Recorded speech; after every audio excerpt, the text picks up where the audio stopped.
ಇವತ್ತು ಈಗ ತಾನೇ ಬಂದಿರತಕ್ಕಂತ ತಾಜಾ ಸಮಾಚಾರ ಏನು ಅಂದ್ರೆ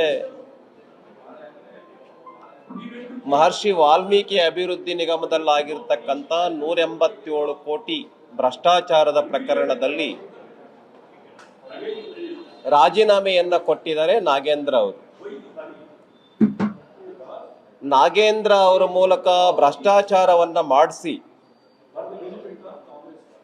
ಎಸ್ಟಿ ಸಮುದಾಯದ ಹಣವನ್ನ ನಾಗೇಂದ್ರ ಅವರ ಮೂಲಕ ತೆಲಂಗಾಣ ಚುನಾವಣೆಗೆ ಹೋಗೋ ತರ ಮಾಡಿ ಬಳ್ಳಾರಿ ಎಂಪಿ ಚುನಾವಣೆಗೆ ನಾಗೇಂದ್ರ ಅವರ ಮಹರ್ಷಿ ವಾಲ್ಮೀಕಿ ಅಭಿವೃದ್ಧಿ ನಿಗಮದ ಹಣ ಬಳ್ಳಾರಿ ಚುನಾವಣೆಗೂ ಹೋಗೋ ತರ ಮಾಡಿರ್ತಕ್ಕಂಥ ಈ ಸರ್ಕಾರ ಇವತ್ತು ನಾಗೇಂದ್ರ ಅವರ ರಾಜೀನಾಮೆ ಕೊಡೋದಕ್ಕೆ ಕಾರಣ ಆಗಿದೆ.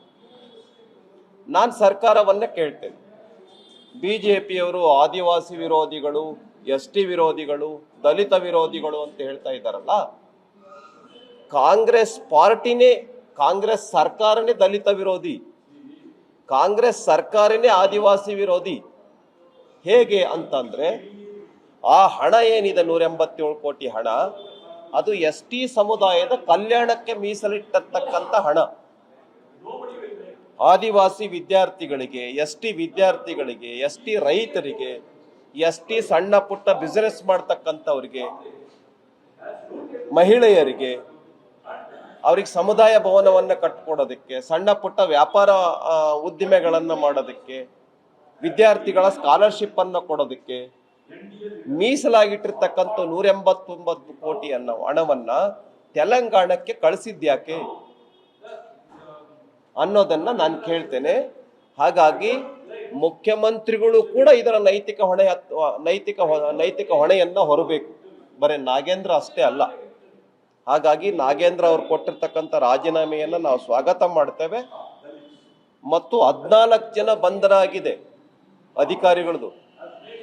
ಚಂದ್ರಶೇಖರ್ ಅವರು ಪತ್ರವನ್ನು ಬರೆದಿಟ್ಟಿದ್ರು, ನನ್ನ ಮೇಲೆ ಒತ್ತಡವನ್ನ ಹಾಕಿಬಿಟ್ಟು ಹಣವನ್ನ ಬೇರೆ ಬೇರೆ ಕಡೆಗೆ ಕಳಿಸೋದಕ್ಕೆ ಒತ್ತಡ ಹಾಕಿದ್ರು ಅಂತೇಳಿ.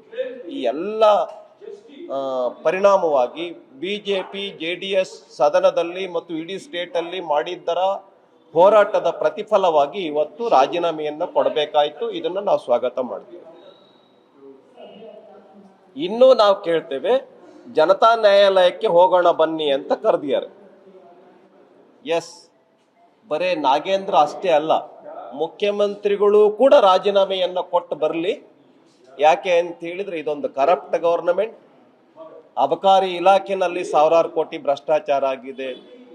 ಆಮೇಲೆ ಗೃಹಲಕ್ಷ್ಮಿ ಇಲಾಖೆನಲ್ಲಿ 5,000 ಕೋಟಿ ಹಣ ಮಾರ್ಚ್ ಮತ್ತು ಏಪ್ರಿಲ್ ತಿಂಗಳದು ಅವರ ಮಹಿಳೆಯರ ಅಕೌಂಟ್ಗೆ ಹೋಗಿಲ್ಲ. ಆ ಹಣ ಎಲ್ಲೋಯ್ತು?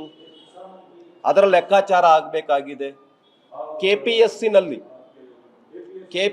ನಲ್ಲಿ ಲಕ್ಷಾಂತರ ವಿದ್ಯಾರ್ಥಿಗಳಿಗೆ ಅನ್ಯಾಯ ಆಗಿದೆ, ಉದ್ಯೋಗ ಸಿಗ್ತಾ ಇಲ್ಲ, ಅನ್ಯಾಯ ಮಾರ್ಗದಲ್ಲಿ ಅಪಾಯಿಂಟ್ಮೆಂಟ್ ಆಗ್ತಾ ಇದೆ. ಪಶು ವೈದ್ಯಾಧಿಕಾರಿ ಆಗೋದಕ್ಕೆ ಒಬ್ಬರಿಗೆ 80 ಲಕ್ಷ ರೂಪಾಯಿ ಭ್ರಷ್ಟಾಚಾರ.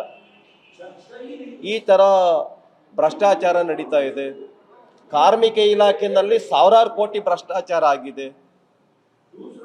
ಆಮೇಲೆ SC STಗಳ ಹಣ SCP TSP 52,000 ಕೋಟಿ ರೂಪಾಯಿ ಬೇರೆ ಬೇರೆ ಇಲಾಖೆಗಳಿಗೆ ವರ್ಗಾವಣೆಯಾಗಿದೆ.